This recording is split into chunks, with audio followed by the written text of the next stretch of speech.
مشہور تہذیبی شہر پونے میں مہاراشٹرین خواتین کا ایک گروہ غالب کے کلام کو عوام الناس تک پہنچانے میں مصروف ہے۔ غزل گائکی کا یہ گروہ ساز پونے کے نام سے پونے، بمبئی اور دوسرے شہروں میں غالب کی غزلوں کو عوام الناس کے دلوں تک کے تاروں کو چھو کر اعتزاز پیدا کرتا ہے۔ اس گروہ کی مہاراشٹرین گلوکاراؤں میں کمار کرندیکر کے علاوہ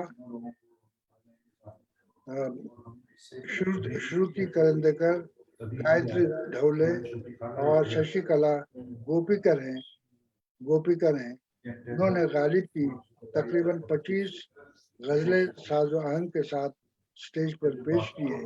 اس سے مہاراشٹر میں غالب کی شاعری کی مقبولیت کا اندازہ لگایا جا سکتا ہے۔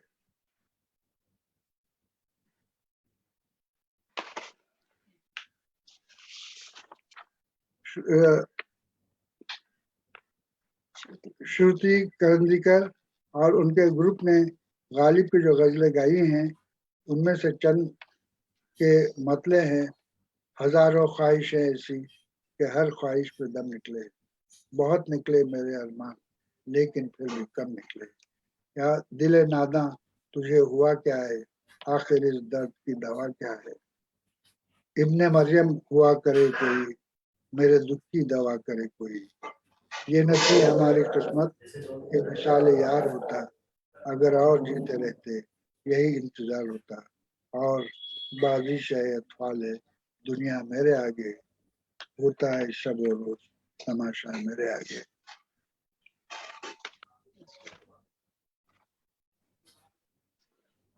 مذکورہ بالا سطور سے ہندوستان اور بطور خاص مہاراشٹر میں غالب کی مقبولیت کا اندازہ لگانا مشکل نہیں ہے۔ بہت بہت شکریہ۔ اس سلسلے میں ایک بات اور عرض کرنی ہے۔ ہندوستان ایک کثیر لسانی، کثیر تہذیبی ملک ہے۔ یہاں پر مختلف زبانیں بولی جاتی ہیں۔ ہندوستان کی معاشرتی زندگی ایک عجائب خانہ ہے جس میں ہر زبان و تہذیب نے اپنے لیے جگہ بنا لی ہے۔ ہندوستانی زبانوں میں غالب کی مقبولیت کسی کثیر لسانی ماحول کا دلکش نمونہ ہے۔ زبانوں اور ادبیات میں انجذاب یک طرفہ عمل نہیں ہے، بلکہ کثیر لسانی ماحول میں یہ ایک دو طرفہ عمل ہے۔ جس طرح ہندوستان کی مختلف زبانوں میں غالب کی شاعری سے دلچسپی لی گئی اور اسے اپنایا گیا، اسی طرح اردو زبان نے بھی یہاں کی زبانوں کو اپنے اندر جذب کیا۔ حقیقت تو یہ ہے کہ اردو خود سنسکرت کے بطن سے پیدا ہوئی اور اسی کے پورے لسانی پیکر میں سنسکرت سمائی ہوئی ہے۔ اس کی ایک وجہ تو یہ بھی ہے کہ سنسکرت اور فارسی میں ایک گہرا رشتہ ہے، لہذا سنسکرت اور اردو میں فارسی کے توسط سے ملی جلی لسانی کیفیت پیدا ہوئی۔ پھر زمانے کی رفتار کے ساتھ ساتھ ہندوستانی ادبیات میں بھی اردو زبان و ادب کو متاثر کرتی رہی ہیں۔ چنانچہ جس طرح ہندوستانی زبانوں میں غالب سے دلچسپی پیدا کی، اسی طرح اردو نے بھی ہندوستان کی قدیم و جدید زبانوں سے اپنے لسانی اور ادبی رشتے استوار کیے۔ لہذا اردو میں سنت گیانیشور کی دعائیہ نظم، قصائدان، نذران عقیدت اور سنت رامداس کی منات شلوک یا منوبودھ، جس کا اردو میں ترجمہ من سمجھاؤں کے نام سے ہوا، کبیر، تلسی داس اور میرا بائی کے دلکش نغمے بھی اردو زبان میں محفوظ ہیں۔ گیتا اور رامائن کے کئی ترجمے اردو میں موجود ہیں۔ بھرتہری کے شلوک اور کالیداس کی شعر آفاق نظمیں بھی اردو کے سر کا تاج ہیں۔